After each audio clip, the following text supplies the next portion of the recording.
to meet with journalists and celebrate because of the situation in the world?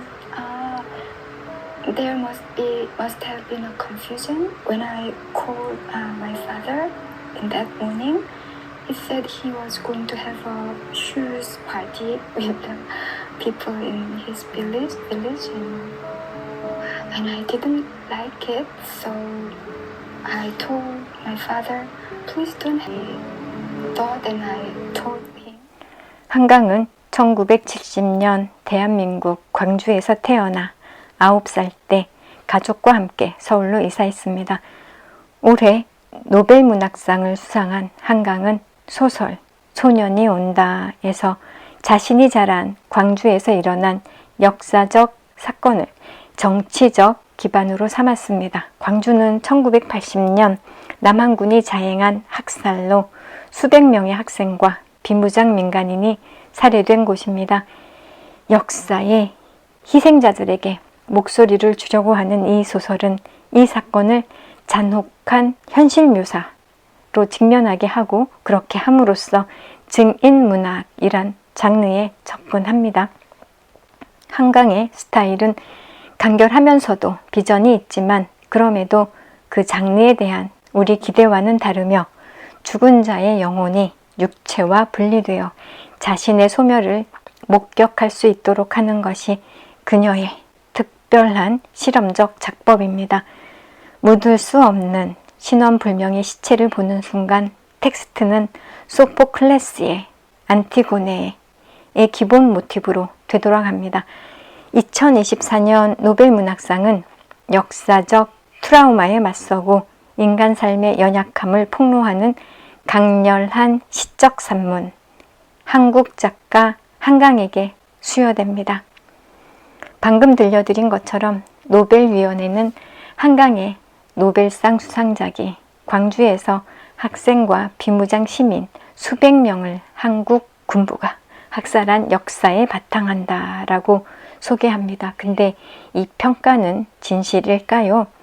이 이야기만 보자면 노벨위원회는 한강의 소설 속 배경인 광주 5.18을 설명하기 위해 우리 정부의 희생자 공식 기록조차 확인하지 않았습니다. 왜 그랬을까요? 신중하기로 소문난 노벨상 재단이라는데 말입니다. 그래서 필자는 발표 당시 한강의 노벨문학상 선정에 의혹이 있다고 말했습니다.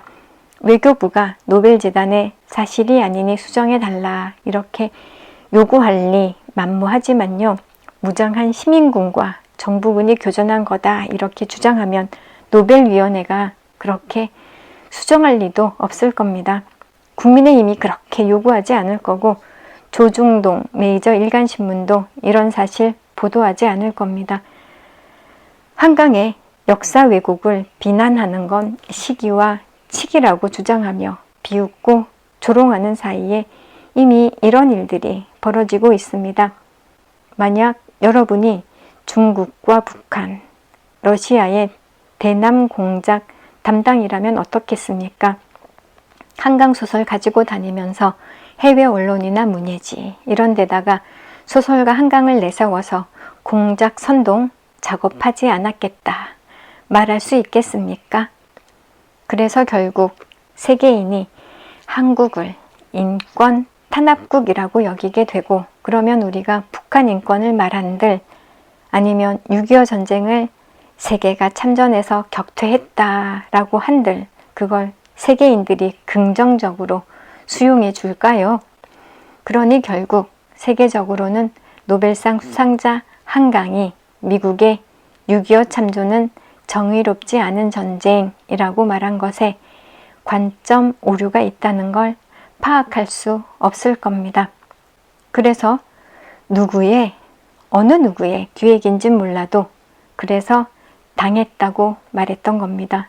당해도 대단히 심각하게 당했습니다.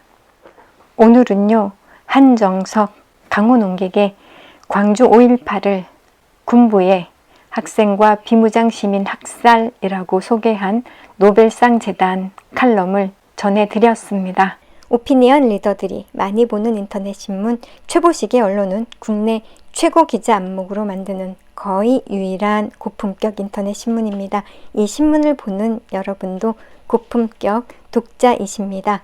인터넷 포털 사이트 검색창에 최보식의 언론 검색해서 들어와서 함께 해주세요. 유튜브 구독, 좋아요 꾹 눌러주시고요. 쇼츠도 응원해주시면 유튜브 제작에 아주 큰 힘이 됩니다. 감사합니다.